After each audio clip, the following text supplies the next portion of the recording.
안녕하세요. 지혜나무입니다. 오늘은 우리가 매일 물처럼 어쩔 땐 물 대신이라고 마시는 커피에 대해서 말씀드려 보려고 합니다. 혹시 여러분도 이런 경험 있으신가요? 어제까지만 해도 하루 4~5잔씩 마시던 커피가 갑자기 심장을 두근거리게 만들거나 밤에 잠이 안 와서 뒤척이게 만든다면 말이에요. 아니면 커피를 끊어보려고 했다가 머리가 지끈지끈 아파서 결국 다시 손이 가는 그런 상황 말입니다.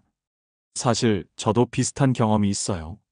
50 중반을 넘어서면서 예전처럼 커피를 마셔도 되는 건지 의문이 들더라고요. 특히 건강검진에서 혈압이 조금 높다는 소리를 들은 후로는 더욱 그랬죠. 그런데 말입니다. 얼마 전 80이 넘으신 동네 할아버지 한 분을 만났는데 그분이 하신 말씀이 참 인상 깊었어요. 젊은 사람들이 에너지 드링크니 뭐니 하며 몸에 이상한 것들 마시는 거 보면 우리가 마시는 커피가 얼마나 순수한 건지 모르겠다고 하시더라고요. 그러면서 다만 나이 들어서는 마시는 법을 알아야 한다고 덧붙이셨죠. 이 말씀을 듣고 깨달았습니다. 문제는 커피 자체가 아니라 우리가 커피를 대하는 방식일 수도 있겠구나 하고 말이에요. 한국 사람들의 커피 사랑은 정말 남다릅니다. 통계를 보면 우리나라 사람들이 1년에 마시는 커피가 400잔이 넘는다고 해요. 하루에 한 잔 이상씩은 마신다는 얘기죠. 특히 우리 세대에게는 커피가 단순한 음료를 넘어선 의미를 갖고 있어요. 기억해 보세요. 우리가 젊었을 때는 커피가 지금처럼 흔하지 않았잖아요. 다방 커피나 인스턴트 커피가 전부였는데 어느새 집 근처에만 카페가 서너 개씩 생겼고 우리도 자연스럽게 아메리카노며 라떼며 이런 이름들에 익숙해졌어요. 요즘 우리 세대에게 커피는 참 특별한 존재가 되었습니다. 바쁜 하루를 시작하는 신호탄이기도 하고 오랜만에 만난 친구와 추억을 나누는 자리이기도 하죠. 손자 손녀들과 카페에 앉아서 이야기를 나누는 것도 이제는 자연스러운 풍경이 되었고요. 그런데 나이가 들면서 자꾸 걱정이 생겨요. 병원에 가면 의사 선생님마다 커피에 대한 말씀이 다르거든요. 커피 좀 줄이세요라고 하시는 분도 계시고 적당히 드시는 건 괜찮습니다라고 하시는 분도 계시고요. 인터넷을 찾아보면 더 혼란스러워요. 어떤 글은 커피가 간에 좋다고 하고 또 어떤 글은 심장에 무리를 준다고 하고 말이에요. 이런 상황에서 우리는 도대체 뭘 믿고 살아야 할까요? 제가 오늘 여러분께 말씀드리고 싶은 건 바로 이겁니다. 커피는 분명히 복잡한 음료라는 거예요. 마치 약처럼 말이죠. 제대로 알고 마시면 우리 몸에 놀라운 도움을 줄 수 있지만 잘못 마시면 오히려 해가 될 수도 있다는 겁니다. 실제로 최근 연구들을 보면 정말 흥미로운 결과들이 많이 나오고 있어요. 커피가 간 건강을 지켜주고 치매를 예방하는 데 도움이 된다는 보고도 있고 심지어 특정암의 위험을 줄여준다는 연구도 있거든요. 하지만 동시에 잠을 방해하고 위를 자극하고 카페인에 의존하게 만든다는 경고도 계속 나오고 있죠. 그렇다면 답은 무엇일까요? 바로 현명하게 마시는 것입니다. 예를 들어 제가 아는 60대 할머니 한 분은 평생 커피를 즐겨 드셨는데 최근에 속이 쓰리고 소화가 안 된다고 하시더라고요. 알고 보니 매일 아침 공복에 진한 커피를 드시고 계셨어요. 그래서 식사 후에 드시고 조금 연하게 타서 드시니까 문제가 해결되셨다고 하더라고요. 반대로 건강을 위해 커피를 완전히 끊으신 분도 계세요. 그런데 며칠 후부터 머리가 아프고 기운이 없어서 일상생활이 힘들어지더라는 거예요. 결국 하루 한 잔 정도는 다시 드시기 시작했다고 하시고요. 이런 경험들이 우리에게 말해주는 건 바로 이겁니다. 커피에 대한 정답은 하나가 아니라는 거예요. 각자의 나이, 건강 상태, 체질에 따라 달라질 수 있다는 말이죠. 그래서 저는 오늘부터 여러분과 함께 커피에 대한 정확한 정보들을 차근차근 알아보려고 합니다. 커피가 우리 몸에서 정확히 어떤 일을 하는지, 나이가 들면서 커피와의 관계를 어떻게 조정해야 하는지, 그리고 건강하면서도 맛있게 커피를 즐기는 방법은 무엇인지 말이에요. 무엇보다 중요한 건 불안해하지 마시라는 겁니다. 정확한 정보만 있다면 여러분 각자의 상황에 맞는 최선의 선택을 할 수 있거든요. 커피를 계속 드시든 줄이시든 아니면 다른 방식으로 즐기시든 그 모든 선택이 여러분의 건강과 행복을 위한 것이라면 그게 바로 정답이니까요. 그럼 이제 시작해 볼까요? 매일 마시는 작은 커피 한 잔 속에 숨겨진 놀라운 이야기들을 함께 들여다보면서 여러분의 커피 시간이 더욱 건강하고 의미 있는 시간이 되도록 말이에요. 커피를 한 모금 마시는 순간부터 우리 몸에서는 정말 흥미진진한 일들이 벌어집니다. 마치 작은 화학 실험실이 돌아가는 것처럼 말이에요. 그런데 이 과정을 이해하면 왜 어떤 사람은 커피를 마시고 활기차지고 또 어떤 사람은 불편함을 느끼는지 알 수 있어요. 먼저 커피를 마시고 15분 정도 지나면 느끼는 그 상쾌함의 비밀부터 알아볼까요? 사실 우리 뇌는 하루 종일 활동하면서 피로 물질을 만들어내는데 이 물질이 뇌세포에 달라붙으면 피곤하다는 신호를 보내게 돼요. 그런데 커피 속 카페인이 이 과정을 교묘하게 방해합니다. 마치 피로 물질이 앉을 자리에 카페인이 먼저 앉아버리는 거죠. 제가 아는 60대 초반 김 선생님께서 재미있게 표현하시더라고요. 커피는 우리 뇌를 속이는 거야. 실제로는 피곤한데 피곤하지 않다고 착각하게 만드는 거지라고 하시면서요. 정말 정확한 표현이에요. 그래서 커피를 마시고 나면 갑자기 머리가 맑아지고 집중력이 좋아지는 걸 느끼실 거예요. 운전할 때나 독서할 때 또는 중요한 일을 처리해야 할 때 커피가 큰 도움이 되는 이유가 바로 이 때문입니다. 하지만 여기서 함정이 있어요. 우리 몸은 생각보다 똑똑해서 이런 속임수에 적응하기 시작합니다. 커피를 자주 마시다 보면 뇌가 이 녀석이 또 방해하는구나 하면서 피로 물질이 앉을 자리를 더 많이 만들어내요. 그러면 똑같은 양의 커피로는 예전만큼 효과를 느낄 수 없게 되죠. 이게 바로 많은 분들이 경험하는 커피 내성입니다. 처음에는 한 잔으로도 충분했는데 점점 두 잔, 세 잔으로 늘어나는 이유예요. 특히 50대 이후에는 이런 내성이 더 빨리 생길 수 있어서 주의가 필요합니다. 그런데 더 심각한 문제는 커피 없이는 하루를 시작할 수 없게 되는 상황이에요. 이걸 의학적으로는 카페인 금단 증상이라고 하는데 실제로 많은 분들이 경험하고 계실 거예요.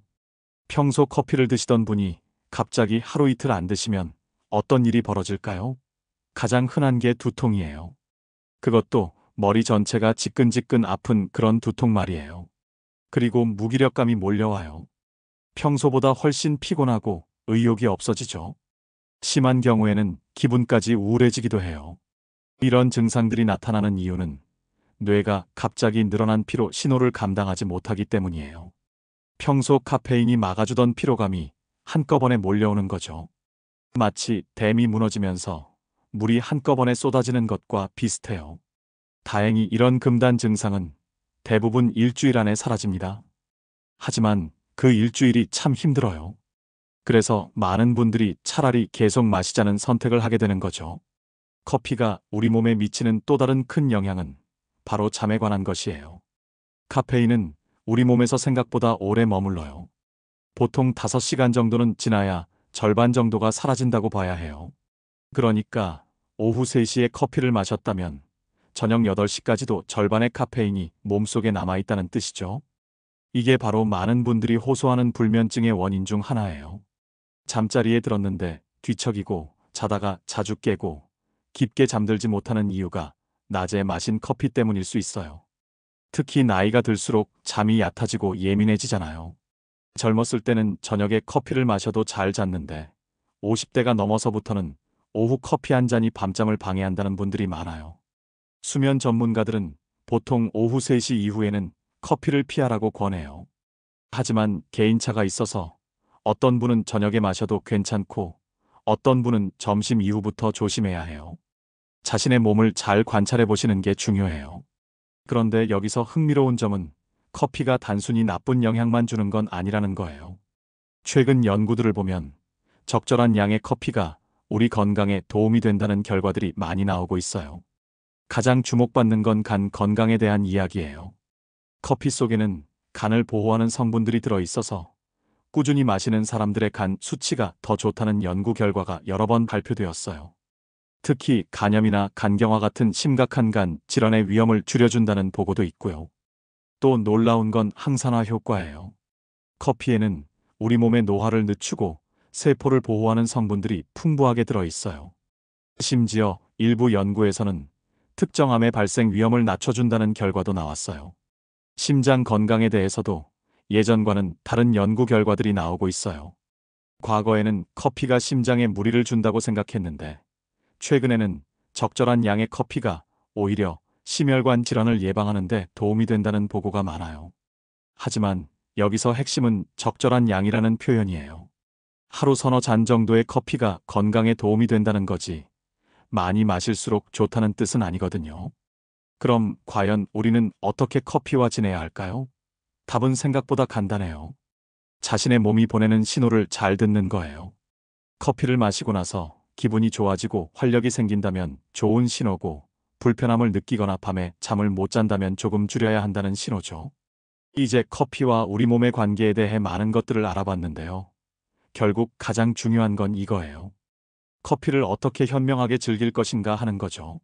먼저 시간을 잘 지켜보세요. 아침에 일어나서 한두 시간 후에 마시는 첫 번째 커피가 가장 효과적이에요. 우리 몸이 자연스럽게 깨어나는 리듬에 맞춰서 말이죠. 그리고 오후 3시 이후에는 가급적 피하시는 게 좋아요. 밤잠을 위해서 말입니다. 양도 중요해요. 하루에 두세 잔 정도가 적당하다고 전문가들은 말하는데, 이것도 사람마다 다를 수 있어요. 어떤 분은 한 잔만 마셔도 충분하고, 어떤 분은 세 잔까지도 괜찮거든요. 중요한 건 자신의 몸이 편안해하는 양을 찾는 거예요. 공복에 마시는 건 피하세요. 특히 50대 이후에는 위가 예민해지는 경우가 많거든요. 식사 후 30분 정도 지나서 마시면 속도 편하고 커피 맛도 더 좋게 느껴져요. 커피 종류도 신경 써보세요. 설탕이나 프림이 많이 들어간 믹스커피보다는 원두커피가 좋아요. 특히 종이 필터로 내린 드립 커피는 몸에 부담을 주는 성분들이 걸러져서 더 건강해요. 처음에는 쓴맛이 어색할 수 있지만 천천히 적응해보세요. 그리고 무엇보다 물을 충분히 드세요. 커피는 이뇨작용을 해서 몸속 수분을 빼앗아 가거든요. 커피 한 잔 마실 때마다 물 한 잔씩 추가로 드시는 습관을 들이시면 좋아요. 만약 잠을 잘 못 주무시거나 심장이 자주 두근거리신다면 디카페인 커피도 고려해보세요. 카페인은 없지만 커피의 좋은 성분들은 그대로 들어있거든요.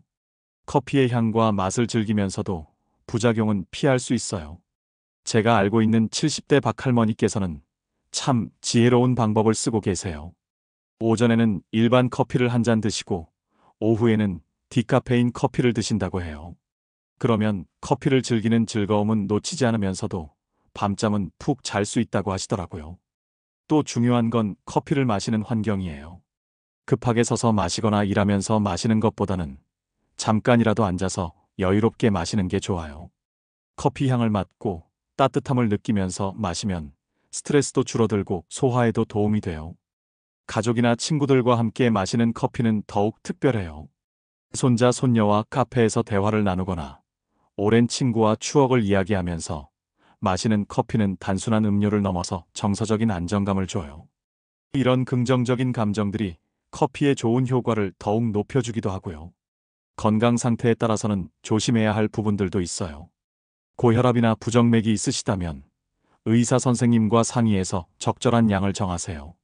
위염이나 역류성 식도염이 있으시다면 커피 농도를 좀 더 연하게 하시거나 우유를 조금 넣어서 드시는 것도 방법이에요.